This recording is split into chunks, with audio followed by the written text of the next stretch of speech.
Selamat siang. Perkenalkan, nama saya Nika dari Cynthia Vedantari, dokter muda bagian KSM Anestesiologi dan Terapi Intensif FK Unut RSUP Sanglah. Pada hari ini saya akan mempresentasikan tentang terapi oksigen, dalam hal ini nasal kanul, pada perawatan intensif. Adapun sebelumnya kita akan membahas tentang definisi dari critical care medicine.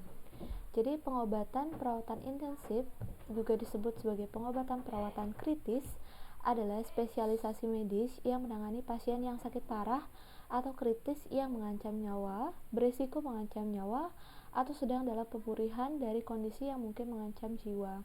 Jadi ini merupakan suatu studi yang mempelajari tentang seseorang yang menangani pasien yang sakit parah atau yang sedang kritis dan mengancam nyawa.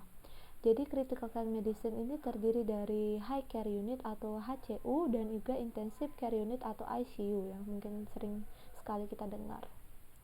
Pertama kita akan membahas tentang high care unit. Apa sih itu high care unit? Jadi high care unit itu merupakan unit pelayanan di rumah sakit bagi pasien dengan kondisi yang stabil dari respirasi, kemudian hemodinamik, kesadarannya juga masih baik, namun masih perlu pengobatan, perawatan, dan pemantauan secara ketat atau perlu observasi yang sangat ketat tanpa penggunaan alat bantu. Jadi di sini tidak seperti ICU, di sini tidak menggunakan alat bantu seperti ventilator dan juga terapi titrasi. Jadi tujuannya adalah untuk mengetahui secara dini perubahan yang membahayakan. Apabila terdapat suatu perubahan yang membahayakan, maka akan segera ditransfer ke ICU. Jadi untuk tingkatan HCU ini berada di antara ICU dan ruang rawat biasa. Jadi dia lebih tinggi dari ruang rawat biasa, tetapi dia tidak lebih tinggi daripada ICU. Jadi dia berada di tengah-tengah. Adapun apa sih tindakan medis yang dilakukan di HCU atau High Care Unit ini? Jadi di sini dilakukan bantuan hidup dasar dan lanjut atau basic dan advanced life support BLS dan ALS seperti jalan nafas, pernafasan dan juga sirkulasi. Jadi bila perlu dengan alat bantu jalan nafas untuk jalan nafasnya, kemudian untuk pernafasannya atau ventilasinya, breathing support dengan bag mask valve atau ambu bag contohnya. Kemudian sirkulasi, jadi bisa dilakukan resusitasi cairan, defibrilasi, kompresi jantung luar. Kemudian di sini juga yang penting dilakukan adalah terapi oksigen yang akan kita bahas lebih lanjut di next slide. Kemudian di sini ada menggunakan obat untuk pemeliharaan, stabilisasi seperti contohnya obat ionotropik, anti nyeri, obat aritmia jantung, obat vasoaktif dan lain-lain. Kemudian di sini juga diberikan nutrisi enteral atau nutrisi parenteral yang campuran. Kemudian fisioterapi sesuai dengan keadaan pasien. Kemudian dievaluasi seluruh tindakan dan pengobatan yang dilakukan. Kemudian ada beberapa indikasi untuk pasien dapat masuk ke high care unit ini. Contohnya adalah pasien yang mengalami gagal organ yang berpotensi resiko tinggi terjadi komplikasi dan tidak memerlukan monitor dan alat bantu invasif. Jadi dia berpotensi untuk resiko tinggi tetapi tidak memerlukan monitor dan alat bantu invasif seperti yang kita lihat biasanya di ICU. Kemudian pasien yang memerlukan perawatan dan pengawasan perioperatif, jadi selama, sebelum, dan juga setelah operasi. Kemudian ada indikasi keluar dari high care unit ini.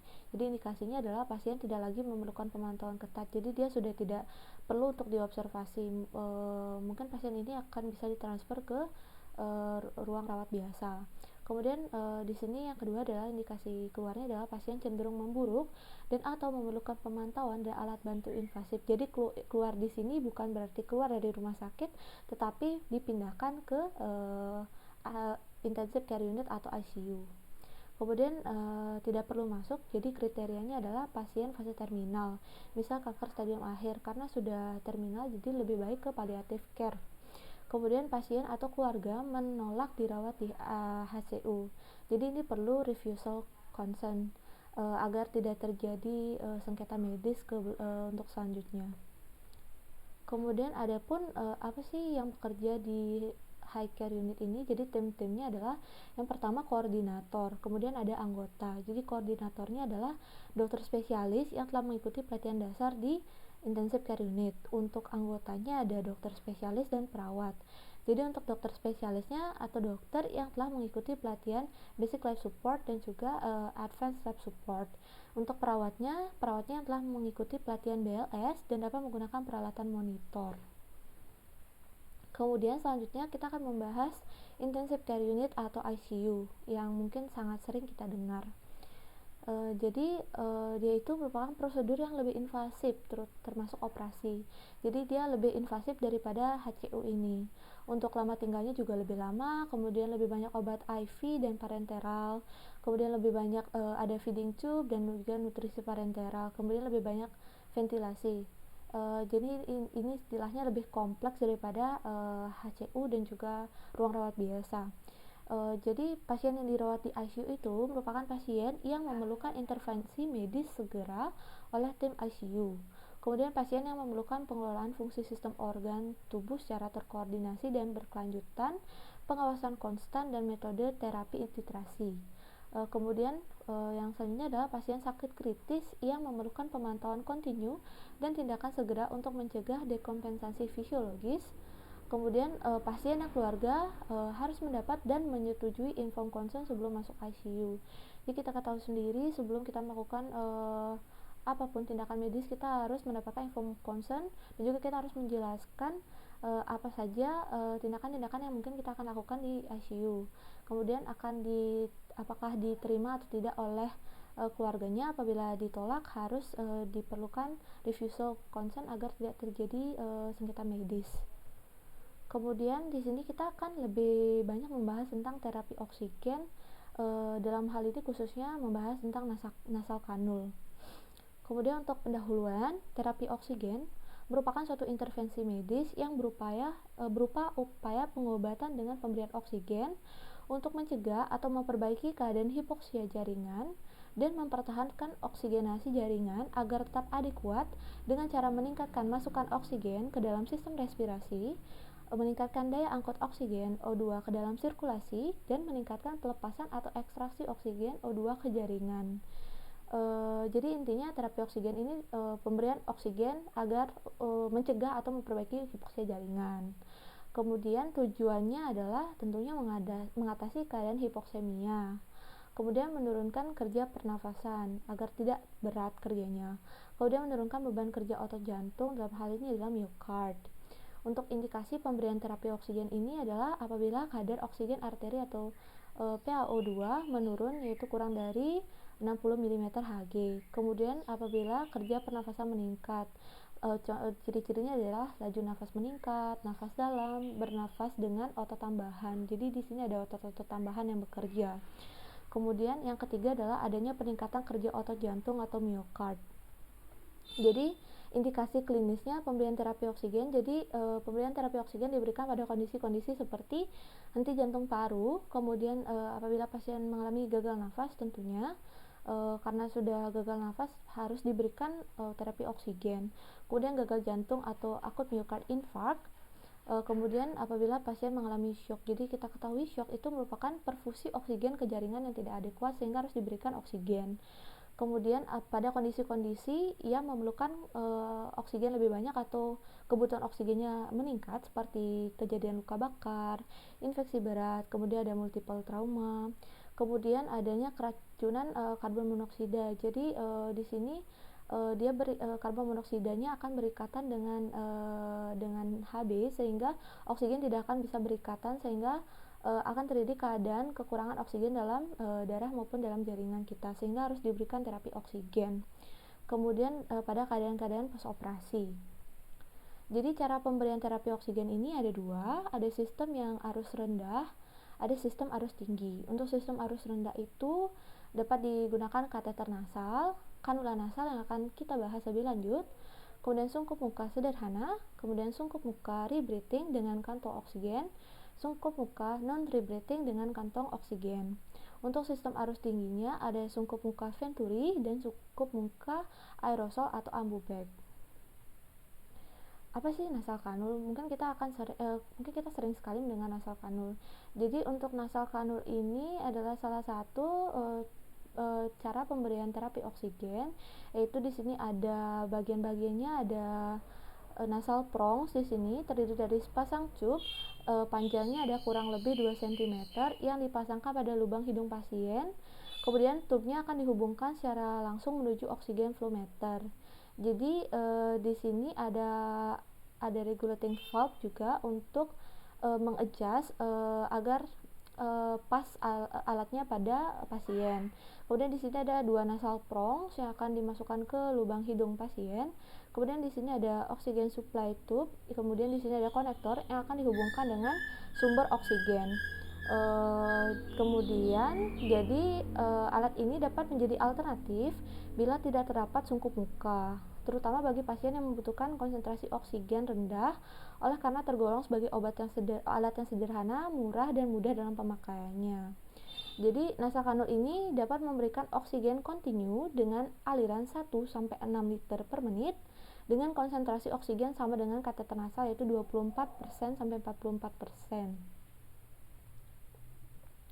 Tentu saja dalam pemasangan kateter nasal kanul ini ada keuntungan dan kerugiannya. Untuk keuntungannya dari nasal kanul yaitu pemberian oksigen yang stabil serta pemasangannya mudah dan nyaman oleh karena pasien masih dapat makan, minum, bergerak, dan berbicara. Jadi karena pemasangannya di hidung, jadi pasien masih dapat beraktivitas seperti biasa untuk makan, minum, dan berbicara juga masih biasa, dan juga tentunya lebih nyaman dipakai.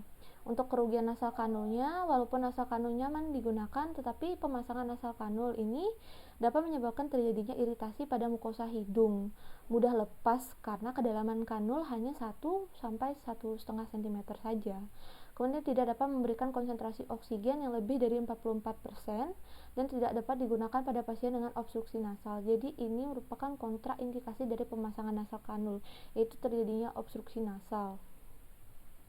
Kemudian kita akan mempelajari tentang langkah-langkah pemasangan nasal kanul.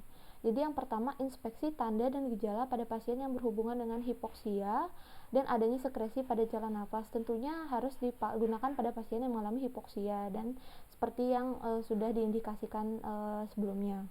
Kemudian jelaskan kepada pasien dan keluarga hal-hal yang diperlukan dalam prosedur dan tujuan terapi oksigen.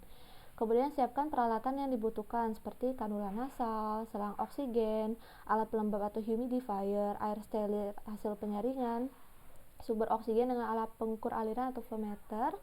Kemudian yang penting sekali di sini dilakukan adalah setiap kali sebelum memulai tindakan dan setelah melakukan tindakan harus mencuci tangan agar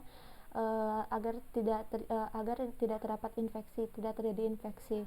Kemudian pasang nasal kanul ke selang oksigen dan hubungkan ke sumber oksigen yang diatur sesuai dengan kecepatan aliran yang sudah diprogramkan sebelumnya. Kemudian letakkan ujung kanul ke dalam lubang hidung dan atur lubang kanul yang elastis sampai kanula benar-benar pas menempati hidung dan nyaman digunakan bagi pasien.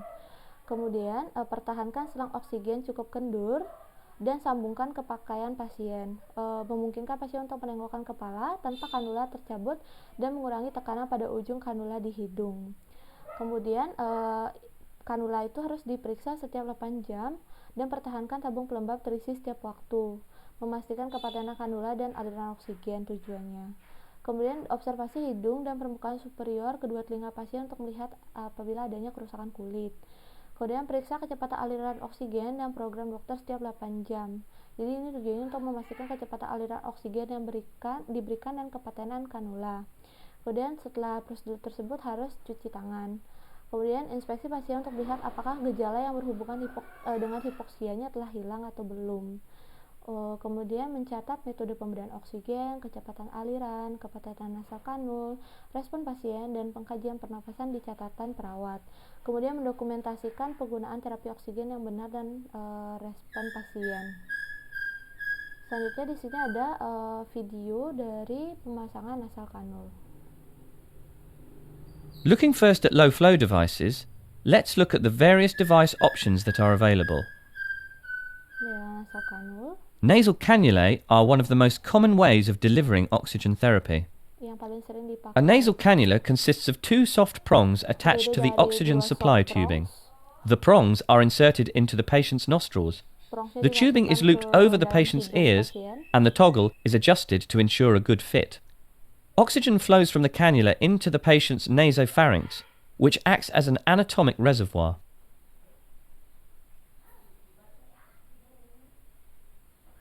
Oxygen can be administered at 6 litres per minute or less. Flow rates of 4 litres per minute or less do not need to be humidified.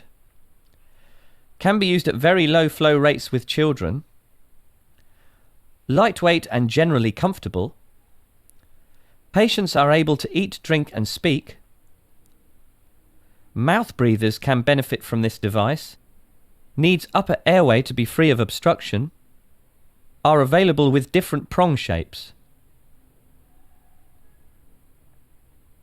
The concentration of oxygen received by the patient will vary as previously mentioned.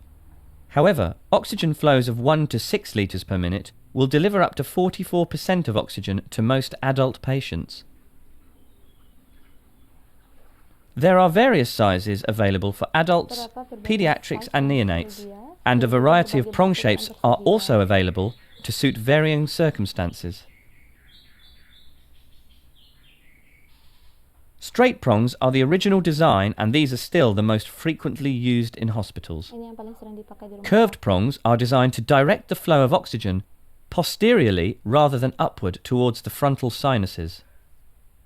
Flared prongs have an increased diameter towards the tip. This has the effect of slowing down the gas as it enters the nose, making it more comfortable for the patient. Curved and flared prongs combine the best features of the two options, releasing oxygen more slowly and away from the frontal sinuses. Caution: nasal cannulae are contraindicated in patients with nasal obstruction, for example nasal polyps.